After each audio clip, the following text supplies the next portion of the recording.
I'm going to teach you 5 tips for getting into nurse anesthesia school.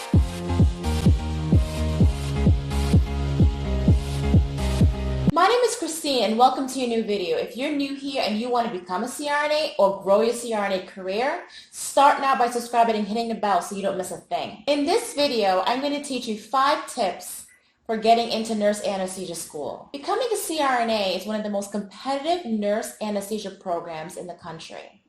There are approximately 100 accredited programs in the country. You may be driven, passionate, and really want to pursue anesthesia practice. And as you know, it is going to be a long road. However, if you want it bad enough, you can do it. Nothing's going to stop you. You're going to follow these key tips and it will help you, guide you in order to getting into nurse anesthesia school. Many accredited programs are very competitive. Some of the programs, what they require are different. So it's very important to think about what your goals and what your aspirations are and what you want specifically in a nurse anesthesia program. The 5 tips that I teach you today will help you perfect your nurse anesthesia application. It will increase your appeal as an applicant and it will maximize your chances in getting into nurse anesthesia school. Tip 1, it's very important to gain at least 2 years of experience. A lot of programs will say they will accept you with 1 year of experience. However, most programs, studies have shown that their acceptance rate are higher if you have at least 2 to 5 years of experience. When I went to nurse anesthesia school, I had 5 years of experience. I felt that it definitely helped me be more of a rounded student.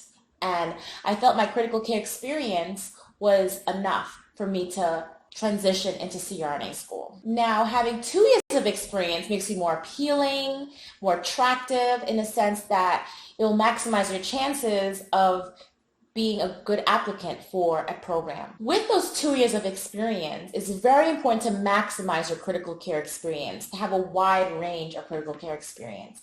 It's nice that you may prefer to be in a surgical intensive care unit or medical intensive care unit, but it's nice to have a variety of intensive care experience. So maybe it'd be nice to have maybe 1 year in medical intensive care unit, 1 year in surgical intensive care unit, maybe trauma intensive care unit experience, cardiac intensive care unit experience, but definitely having a wide range and critical care background will be very effective. Especially applicants that have trauma level 1 experience at a teaching institution have a better appeal to programs in comparison to intensive care unit experience in a community hospital. Especially having a broad range of experience definitely helps you with the transition into CRNA school. It's very important within the first year to obtain your CCRN, which is your critical care certification in nursing. Being certified in CCRN definitely shows that you possess the knowledge base for critical care in nursing. Also, more and more programs are requiring your CCRN. Comment below if you have a tip that definitely helped you apply to nursing school or as well as applying to CRNA school. Third tip would be to retake any prerequisite classes that you may have gotten a lower grade on. It's important to take those classes over again and strengthening your average. The higher your GPA, the higher the chances of you being able to get into CRNA school. Also, there's something about retaking a class. You may think, oh, I got a C in a class and now I have to take this class over.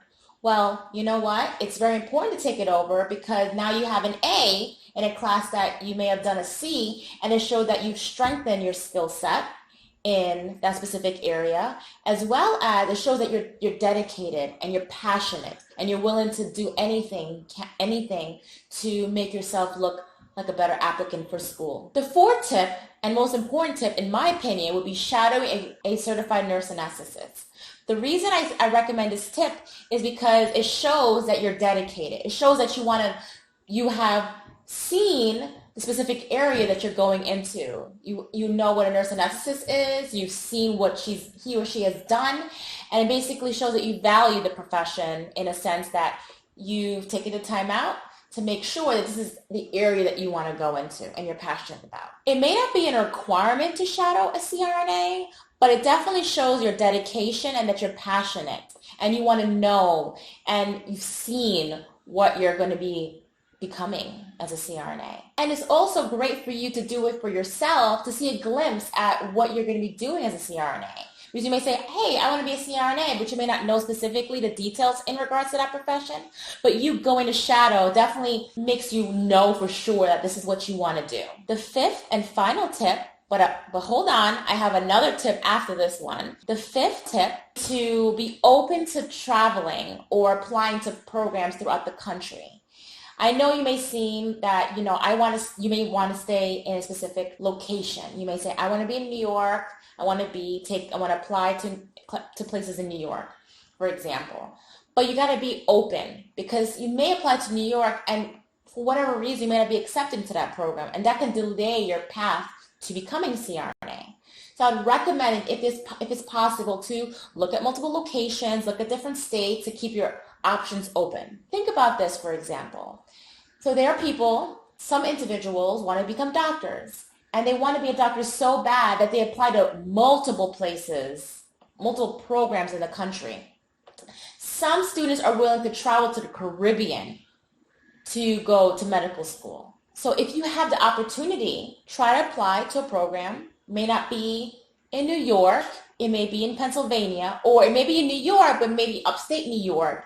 Just think about it, it's temporary, because when you finish this program in 2 years or 3.5 years, depending on if it's a master's prepared program or a PhD program, when you become a CRNA, it's going to be an amazing profession. You're going to love it. In my opinion, I love it, but I hope you do too. But I feel like it's a temporary experience to be away from your home if you had to. So definitely keep that option open to be flexible, because as a CRNA, you have to be flexible, especially when you're in clinicals, when you're a student, you got to be able to give and take. And a bonus tip, I would say, in regards to getting accepted into CRNA school, is to be patient and to not give up. And if you do apply to a program or multiple programs and you don't get accepted, don't give up there. Reapply.